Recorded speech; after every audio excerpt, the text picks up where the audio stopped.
10ই মে চীনে এডিবির কার্যালয়ে বাংলাদেশের উচ্চ পর্যায়ের সরকারি প্রতিনিধি দলের জন্য একটি অভ্যর্থনা অনুষ্ঠান আয়োজন করা হয়।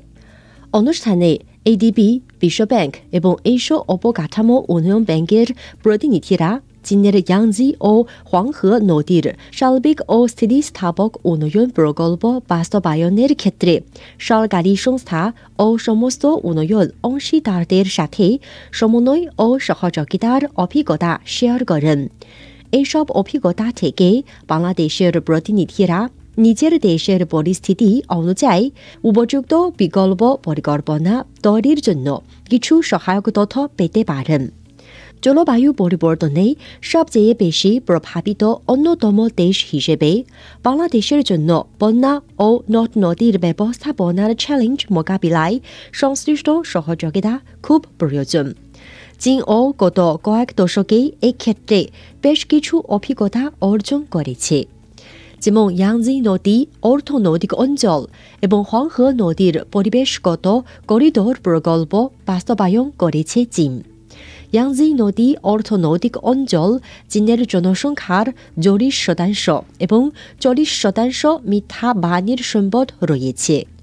এটি 400 মিলিয়ন মানুষকে পানীয় জল সরবরাহ করে এবং মোট মৎস্য উৎপাদনের 60% অবদান রাখে।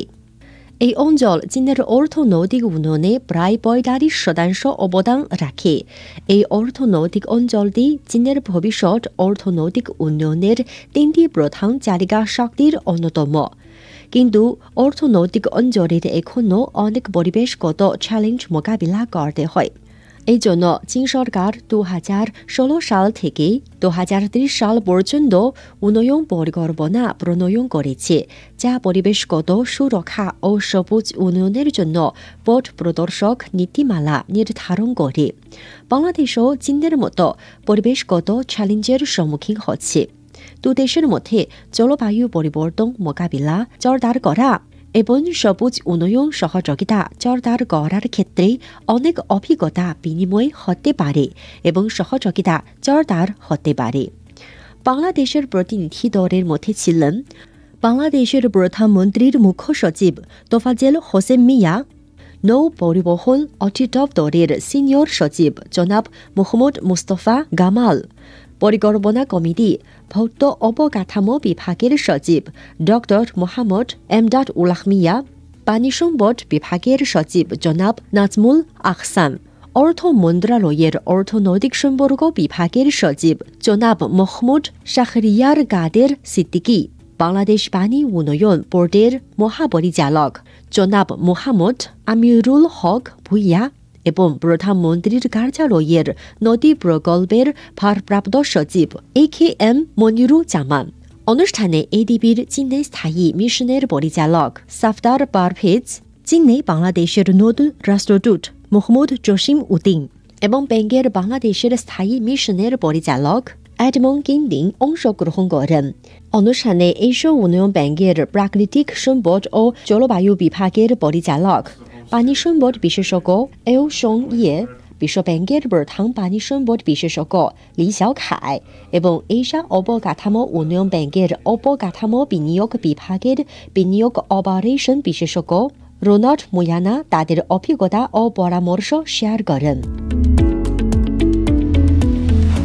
অনুষ্ঠানে যোগ দেওয়ার পর বাংলাদেশের প্রতিনিধি দলের নেতা বাংলাদেশের প্রধানমন্ত্রীর মুখ্য সচিব তোফাজ্জল হোসেন মিয়া বলেন, আমরা চীনের ইকোলজি অ্যান্ড এনভায়রনমেন্ট মিনিস্টার তার সাথে আমরা বৈঠক করেছি। আমরা চীনের পানি সম্পদ মন্ত্রীর সাথে বৈঠক করেছি। আমরা চীন যে ইন্টারন্যাশনাল ডেভেলপমেন্ট কোঅপারেশন এজেন্সি আছে সিটকা, তার সাথে আমরা বৈঠক করেছি। আমরা এশীয় উন্নয়ন ব্যাংক, ওয়ার্ল্ড ব্যাংক, AIBর প্রতিনিধিদের সাথে বৈঠক করেছি। আমরা দেখেছেন এই 2 দিন আমরা সকাল থেকে রাত 8টা পর্যন্ত প্রতিনিয়ত মানুষের সাথে বসেছি, কথা বলেছি, অভিজ্ঞতা বিনিময় করেছি এবং আমরা সরেজমিনে অভিজ্ঞতার জন্য আমরা 2টি ল্যান্ডমার্ক নদী যেগুলো ইয়াংজি এবং ইয়েলো রিভার বেসিন, সেই জায়গাগুলোতে আমরা যাব। আমাদের প্রথম লক্ষ্য হচ্ছে যে আমরা সবাইকে বোঝাতে পেরেছি যে বাংলাদেশে নদীকে কেন্দ্র করে আমাদের যে একটা উন্নয়ন করতে চাই, সেই উন্নয়নের ক্ষেত্রে আমরা অংশীদার খুঁজছি, এটি হচ্ছে একটা বড় বিষয়। দুই হচ্ছে যে যে সকল বহুপাক্ষিক প্রতিষ্ঠান আছে তাদের শুধু অর্থ আছে তা না, তাদের কিন্তু অনেক টেকনিক্যাল সলিউশনসও আছে, আবার আমাদের হোমগ্রোন উইজডম আছে, আমাদের নিজস্ব অভিজ্ঞতা আছে, আমাদের মাননীয় প্রধানমন্ত্রীর ব্যক্তিগত অসাধারণ অভিজ্ঞতা আছে নদীকে কেন্দ্র করে, এবং এই পানির ব্যবস্থাপনার ক্ষেত্রে, রিভার ড্রেজিংয়ের ক্ষেত্রে, ওয়েস্ট ম্যানেজমেন্টের ক্ষেত্রে, এই পানি দূষণ রোধের ক্ষেত্রে কি করা উচিত সে সম্পর্কে মাননীয় প্রধানমন্ত্রী আমাদের প্রতিনিয়ত উপদেশ দিয়ে থাকেন। তো এই যে আমাদের স্থানীয় নলেজ এবং আন্তর্জাতিক প্রেক্ষাপট, অর্থায়ন একটা বড় বিষয়, এইসব বিষয় নিয়ে কিন্তু আমরা সকলের সাথে কথা বলেছি। তো আমরা মনে করি যে এশীয় উন্নয়ন ব্যাংক এবং অন্যান্য যে বহুপাক্ষিক সংস্থাগুলো আছে তাদের যে কারিগরি জ্ঞানটা, তাদের রিসোর্সকে আমাদের রিসোর্স এবং আমাদের জ্ঞানের সাথে মিলিয়ে আমরা একটা জাতির জন্য প্রয়োজনীয় যে অবকাঠামো গড়ে তুলতে চাই, যেটা হচ্ছে যে আপনি বলতে পারেন যে ওয়াটার ইনফ্রাস্ট্রাকচার আমরা গড়ে তুলতে চাই। আমরা একই সাথে আমাদের এই পরিবেশসম্মত যেন প্রতিষ্ঠানগুলো চালু হয় সেই জন্য যে গভর্নেন্সটা চালু করতে চাই। তো একই সাথে আমরা কমিউনিটি পার্টনারশিপ ডেভেলপ করতে চাই। সো একদিকে আন্তর্জাতিক সংস্থা থাকবে, বাংলাদেশ সরকার থাকছে, সাধারণ জনগণ থাকবে, এই সব কিছু মিলেই যখন সাধারণ মানুষকে আমরা এর আওতায় নিয়ে আসতে পারবো তখন আমাদের সকল কর্মসূচি সফল হবে বলে আমরা বিশ্বাস করি। বেজিংয়ে সংশ্লিষ্ট বিভাগের কর্মকর্তাদের সাথে বৈঠক ছাড়া তারা郑州এবং উহান শহর সফরের পরিকল্পনা করেন।